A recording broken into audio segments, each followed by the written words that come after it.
Nós estamos agora no nosso terceiro encontro. No primeiro encontro, tivemos a oportunidade de trazer noções gerais dos contratos imobiliários, noções gerais de inadimplemento contratual e aplicação das penalidades cabíveis, a importância da militância da advocacia nesse segmento por conta dos altos valores envolvidos. Adentramos no segundo encontro nas modalidades de ações judiciais cabíveis, esses casos de descumprimento contratual quando alguém comprou um imóvel na planta, que são duas ações decorrentes do atraso na entrega da obra, que é quando o consumidor quer prosseguir com o contrato, é uma modalidade, e a outra quando ele não quer mais prosseguir no contrato. Mas em ambos os casos há um inadimplemento por parte da construtora, onde caberá sua atuação judicial e até mesmo extrajudicial numa fase anterior, buscando uma negociação para o seu cliente. Nesse terceiro encontro, eu vou falar de outras ações cabíveis ainda para quem compra o imóvel na planta. Por exemplo, uma ação chamada ação de vícios construtivos. Essa ação é muito complexa. Exige a necessidade de um parecer técnico prévio de um profissional competente para que ele identifique essas irregularidades, esses vícios na construção do empreendimento recém-construído, na grande maioria das vezes. Os problemas construtivos aparecem, na grande maioria das vezes, após a construção. Vícios esses ocultos, acobertados e defendidos pelo Código de Defesa do Consumidor, mas que requerem a necessidade da participação desse profissional técnico, que vai não só identificar esses vícios, como também de quem é a responsabilidade.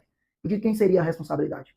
Um imóvel recém-construído, as pessoas compraram na planta, esse imóvel é entregue depois, e começam a aparecer uma série de problemas. A responsabilidade da construtora, aquela que fez o empreendimento. E nessas modalidades de ações, de vícios construtivos, às vezes, chegamos a valores milionários. Porque esses vícios são de grande monta.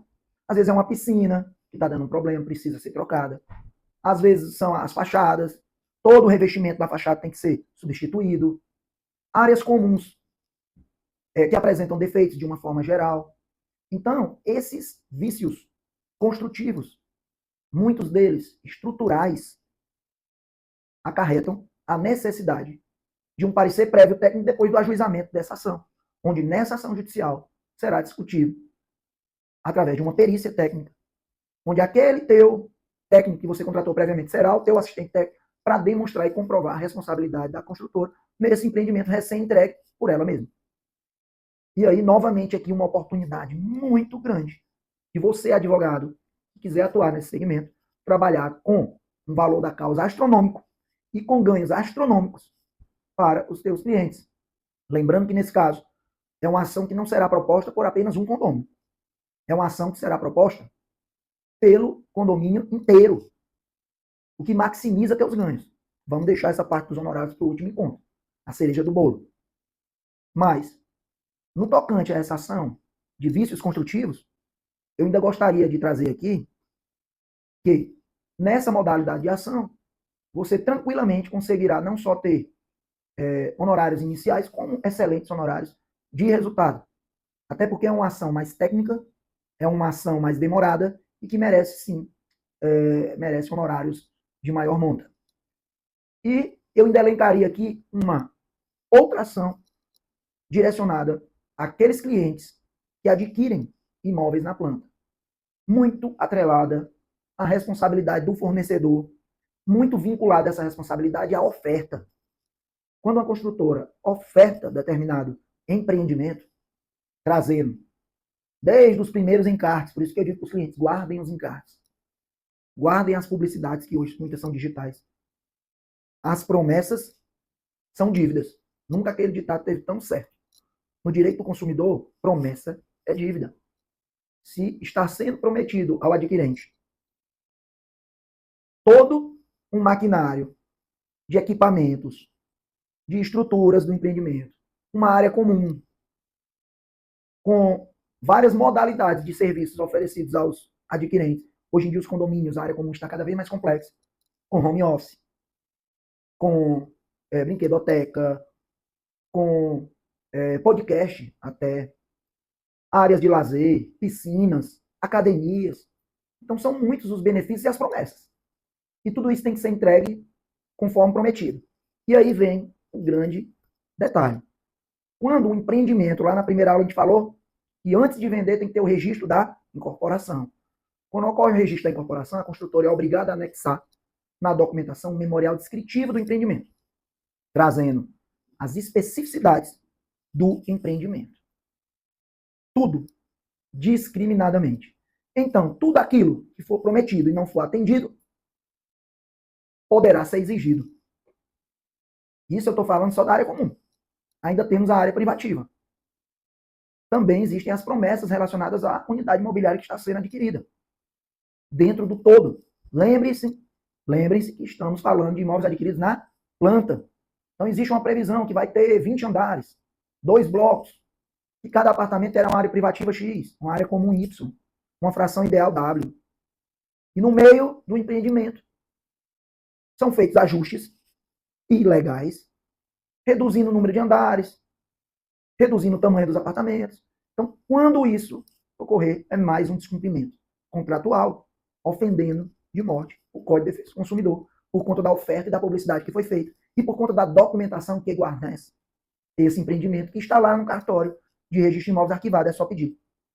Se após a entrega do apartamento, você desarquivar a documentação, analisar, e alguma coisa não bater com o que está lá no memorial descritivo, quer seja na área comum, quer seja na área privativa, os condôminos, em uma ação coletiva, no caso de ser problema com a área privativa, o apartamento, poderão ingressar com uma demanda em desfavor da construtora, ou até mesmo o condomínio, no caso do descumprimento ser relacionado à área comum. Então, a gente consegue entender, agora nesse terceiro encontro, que os mesmos clientes, compradores de imóveis na planta, podem ser atingidos por inúmeros problemas. Quer seja um atraso na entrega de uma obra, quer seja um descumprimento de uma promessa de entrega realizada na oferta, quer sejam vícios construtivos. Nós ainda temos, por exemplo, um caso clássico de que o consumidor, o comprador, ele adquiriu e quitou o apartamento dele. Depois que ele quitou, ele procura a construtora, claro, e diz, olha, eu quero passar agora o imóvel para o meu nome. Eu quitei. Quando ele vai fazer essa solicitação, esses empreendimentos, quando a construtora vai fazer uma obra, um empreendimento, ela faz o financiamento da obra junto a um banco, uma instituição financeira. E ao fazê-lo, ela tem a obrigação, ela terá que cumprir com aquilo que foi ajustado, pagando religiosamente.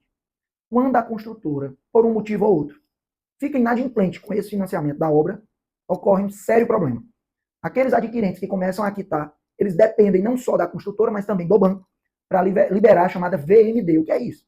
Todo empreendimento, quando ele é dado em garantia, por conta desse financiamento da obra, ele fica vinculado àquele empréstimo. Então, só se consegue transferir o imóvel para o nome do comprador quando o banco autoriza a baixa da VMT, que é a baixa da hipoteca relacionada àquela unidade que foi quitada. Na prática, os bancos não liberam como modo de forçar a construtora a regularizar o financiamento quando ela está inadimplente. Então, o banco diz, não vou liberar. Só depois que você regularizar a dívida que você tem comigo. Então, existe uma ação judicial que nós ingressamos contra a construtora e contra o banco. Ele também tem que fazer parte dessa ação. Tá? E, por último, que já seria um caso extremo, seria quando a construtora venha a entrar num processo de recuperação judicial ou até mesmo de falência, que aí nós já estamos partindo para um dos casos mais graves e mais sérios, onde com certeza aquele grupo de condôminos necessitará de uma assessoria jurídica para fazer valer o direito deles, condôminos. Às vezes a obra, o empreendimento fica até pendente de conclusão por conta desse problema financeiro pelo qual a construtora se acometeu. E em decorrência disso, tem que fazer um grupo de moradores, uma comissão de representantes e ter uma assessoria jurídica qualificada para resolver esse pepino. Então, aí mais uma oportunidade. Só nesse subnicho do direito, envolvendo imóveis adquiridos em plantas, na planta. Então, dito isso, nós já estamos aqui concluindo o nosso terceiro encontro e já convoco vocês para a nossa quarta aula, onde nós focaremos agora na oportunidade de crescimento dos advogados a nível de honorários advocatícios. Como você pode escalar nessas ações? Como você pode conseguir excelentes resultados financeiros? Quais as melhores estratégias? Então te vejo lá no próximo encontro. Você não pode perder.